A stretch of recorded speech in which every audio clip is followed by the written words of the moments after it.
Channel I am Neha. आज करेंगे हम क्लास 12 बिजनेस स्टडीज़ एंड आज का हमारा टॉपिक है एडवर्टाइजिंग और पर्सनल सेलिंग के बीच का डिफरेंस। एंड गाइस, इस चैनल पे हम जितनी भी वीडियोस करेंगे वो सभी एनसीईआरटी की बुक्स में से करेंगे। एडवर्टाइजिंग, सबसे पहला पॉइंट देखते हैं क्या है। Advertising is an impersonal form of communication. Impersonal शब्द का क्या मतलब है कि यहाँ पे जो बिजनेसमैन होता है वो पर्सनली कस्टमर से खुद जाके बात नहीं करता है, लेकिन पर्सनल सेलिंग जो है वो पर्सनल फॉर्म ऑफ कम्युनिकेशन है।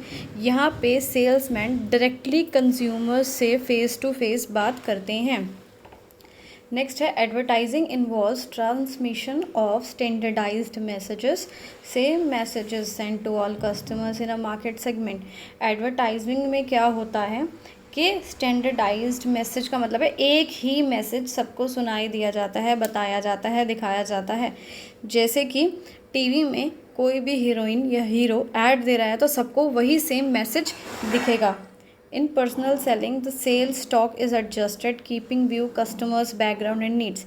लेकिन पर्सनल सेलिंग की बात की जाए तो सेल्समैन जो है अपने कस्टमर के नीड्स के अकॉर्डिंग बात को बदल सकता है या कैसे भी जो है कस्टमर तक अपनी बात पहुंचा सकता है, जो कस्टमर को लैंग्वेज पसंद है या जैसे भी।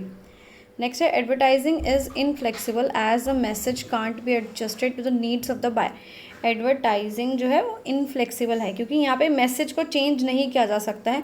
एक ही मैसेज है जो न्यूज़पेपर में छपा है, पूरी जनता, पूरी दुनिया उसी न्यूज़पेपर के उसी आर्टिकल को देखेगी। लेकिन पर्सनल सेलिंग की बात की जाए तो ये बहुत ज़्यादा फ्लेक्सिबल है क्योंकि यहाँ पे मैसेज को या अपनी बात को हम घुमा फिरा के जैसे भी तोड़ मरोड़ कर सकते हैं।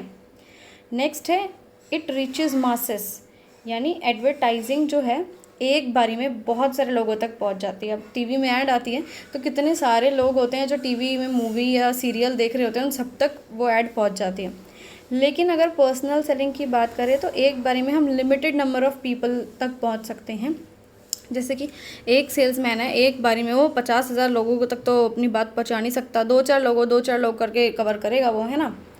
इन advertising the cost per person reached is very low. Cost per person कम है क्योंकि एक बार मैसेज दे दिया वो सब तक पहुंच जाएगा और खर्चा सब में बढ़ जाएगा, है ना। लेकिन अगर पर्सनल सेलिंग की बात की जाए तो यहाँ कॉस्ट पर पर्सन हाई है क्योंकि एक सेल्समैन एक बारी में एक या दो या तीन लोगों से ज़्यादा कॉन्टैक्ट कर सकता है ना। नेक्स्ट देखो क्या है, advertising can cover the market in a short time. Advertising में थोड़े से समय में ही हम बहुत सारे लोगों तक पहुंच सकते हैं।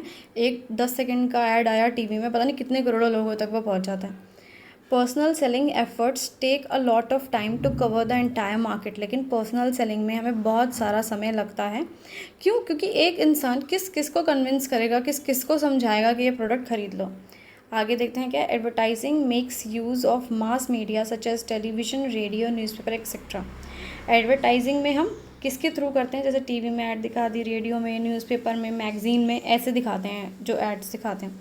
लेकिन पर्सनल सेलिंग में हमें किस चीज़ की ज़रूरत पड़ती है, सेल्स स्टाफ यानी सेल्समैन की ज़रूरत पड़ती है।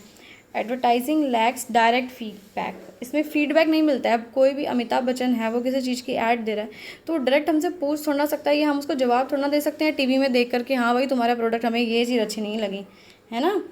Marketing research efforts are needed to जज कस्टमर्स रिएक्शन टू एडवर्टाइजिंग। यानी यहाँ हमें मार्केटिंग रिसर्च करनी पड़ती है ये जानने के लिए कि कस्टमर को कैसा प्रोडक्ट लग रहा है, कैसा नहीं लग रहा है। इसके लिए रिसर्च करनी पड़ती है, सर्वे करना पड़ता है। लेकिन पर्सनल सेलिंग की अगर बात की जाए तो यहाँ पे डायरेक्ट और इमीडिएट फीडबैक मिलता है। अब जैसे कि कोई सेल्समैन किसी को कोई प्रोडक्ट बेचने जा रहा है तो क्या होगा, कस्टमर्स जो हैं वो तुरंत बता देंगे सेल्समैन को कि भाई हमें आपके प्रोडक्ट में ये प्रॉब्लम है। Sales persons come to know about the customer reaction immediately, यानी तुरंत हमें पता लग जाता है कि हमारा कस्टमर क्या सोच रहा है हमारे प्रोडक्ट के बारे में। नेक्स्ट है advertising is more useful in creating and building interest of consumers in firms product. Advertising किस चीज़ में हमको हेल्पफुल है, कंज्यूमर्स का इंटरेस्ट बनाने में, हमारे प्रोडक्ट में इंटरेस्ट पैदा करती है। जैसे टीवी में ऐड दिखाते हैं ना, ये लगाओ शैम्पू, बाल लंबे हो जाएंगे, काले हो जाएंगे, ये हो जाएगा, वो हो जाएगा।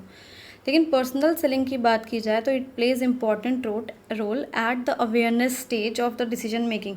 अवेयरनेस स्टेज यानी हम पर्सनल सेलिंग के थ्रू अवेयर करवाते हैं, सामने वाले को इन्फॉर्मेशन देते हैं कि प्रोडक्ट अच्छा है, इसको खरीद लो और इसमें ये मेरिट्स हैं। नेक्स्ट और लास्ट पॉइंट है advertising is more useful in marketing to the ultimate consumers who are large in numbers. जो एडवर्टाइजिंग है आपकी वो एक बार में कई सारे लोगों तक पहुंच जाती है, ठीक है।